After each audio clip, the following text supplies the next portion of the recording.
Radiation is the general term for light and other forms of electromagnetic radiation that carry energy through the universe or from one place to another. It turns out that light is just one small sliver of a large spectrum of radiations that have the same fundamental properties but vary in wavelength, frequency, and energy. This was demonstrated with beautiful experiments about 200 years ago. Newton had taken light and shown that it spreads into a spectrum of constituent colors ranging from the bluest blue to the reddest red with a prism. Around the same time, people wondered if there might be radiation beyond the edge of the spectrum. In the year 1800, both ends of the spectrum were investigated, and it was shown that there is temperature by placing a thermometer beyond the reddest red that the eye can see. So there is invisible radiation beyond the reddest red, therefore beyond the edge of the visible spectrum. When certain chemically treated paper is placed beyond the bluest blue you can see with the visible spectrum, there is also radiation there. The paper is fogged. Energy is carried by invisible radiation, bluer than blue. These demonstrations that energy exists beyond the visible spectrum of light were continued and extended in the 20th century with technology that allowed electromagnetic waves of very short wavelengths and very long wavelengths to be created. The entire electromagnetic spectrum eventually came under study. We characterize the electromagnetic spectrum with different wavelength regimes, going from the shortest wavelengths or highest energies and highest frequencies to the lowest. We go from gamma rays to X-rays to ultraviolet radiation to the visible spectrum to infrared radiation to microwaves and then radio waves. These characterizations or boundaries are arbitrary and artificial. It's a smooth and continuous variation in wavelength or energy. All of these energies can be created with suitable technology. Remember, in this entire spectrum of radiation, the range of energy, frequency, or wavelength from the highest energy gamma ray to the lowest energy radio wave is more than a factor of 1 trillion. Yet optical light represents only a factor of 2, from the bluest blue to the reddest red that the eye can see.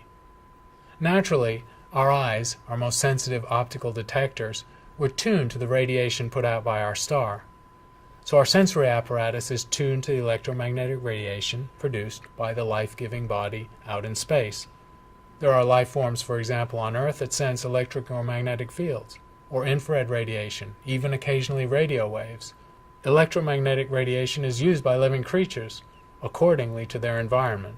It may not seem obvious in your everyday life, but there's a fundamental unity between the X-rays taken in your dentist's office, the radio you listen to, the infrared radiation that might reach you that heats you up, and the light that you see with your eyes. These are all fundamentally the same type of entity, electromagnetic radiation.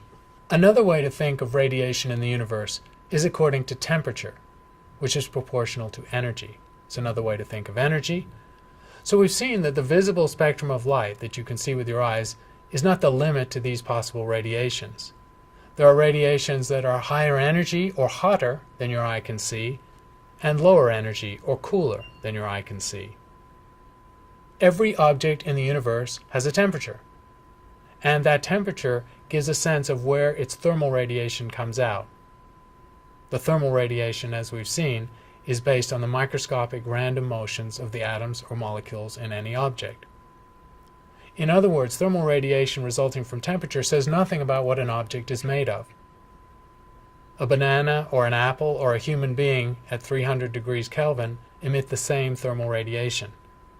All the radiation tells you is the temperature of the object. And according to temperature, that says where the radiation will appear relative to what we can see with our eye. So let's look at some objects and see how their radiation appears. The sun appears as a yellow star in the sky, so we might imagine that its radiation is a balance between blue and red light. And indeed, the temperature of the sun at its surface is about 5,800 Kelvin. Almost any object in space at that temperature will appear yellow to our eyes. The peak of its thermal radiation is sitting in the peak of the sensitivity of the human eye. But objects cooler than that are still emitting radiation. That radiation, however, will be shifted to longer wavelengths into the infrared. and objects much hotter than the Sun may emit some visible light, but the bulk of their radiation will be shifted to shorter wavelengths or higher frequencies, ultraviolet radiation. To get a small everyday sense of this trend, just imagine what happens as you turn on the electric burner on your stove. When you first turn it on, with very little heat going to it, there's no glow.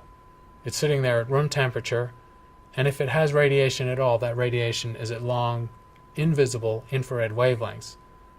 As the element heats up, it starts to glow dull red, which means its temperature has been raised so that its thermal emission is shifting into the visible wavelength range.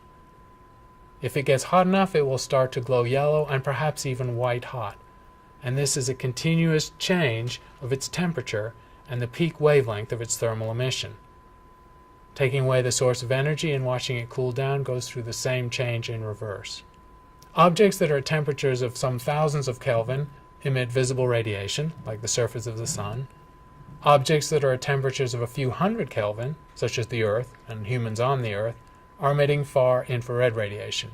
And if you had an infrared camera, you may have seen some of these at science museums, you can actually see the infrared radiation that all objects at room temperature emit. This behavior of radiation was codified into two very important physical principles that underlie a lot of astronomy and astrophysics too.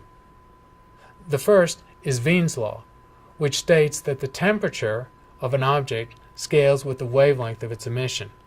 It's an inverse relationship. If you double the temperature of an object, the wavelength of its peak thermal emission halves. And that's just the same trend that we've been talking about. A second part of this is called the Stefan-Boltzmann law, which says that the amount or intensity of radiation from an object varies very strongly with its temperature, actually as the fourth power. If you have a particular object and you vary its temperature by a factor of 2 upward, the amount of radiation coming from it will go up by 2 to the fourth power, or a factor of 16. These two principles underlie stars and the relative amounts of radiation and the peak wavelength of the radiation from different types of stars, as we'll see later. Visible light is a small sliver in a huge range of radiation called the electromagnetic spectrum, ranging from extremely high energy, short wavelength and high frequency, such as gamma rays and X-rays, down to very low frequency, very long wavelength, and very low energy, such as radio waves and microwaves. All of these are fundamentally the same phenomena: electric and magnetic waves propagating through space at the speed of light, 300,000 kilometers per second. As the temperature of an object varies, the thermal radiation released by the random motions of its atoms and molecules shifts through the electromagnetic spectrum. Objects at thousands of Kelvin are emitting visible light, like the Sun. Objects at hundreds of Kelvin, like the planets, or humans on a planet, are emitting far infrared radiation.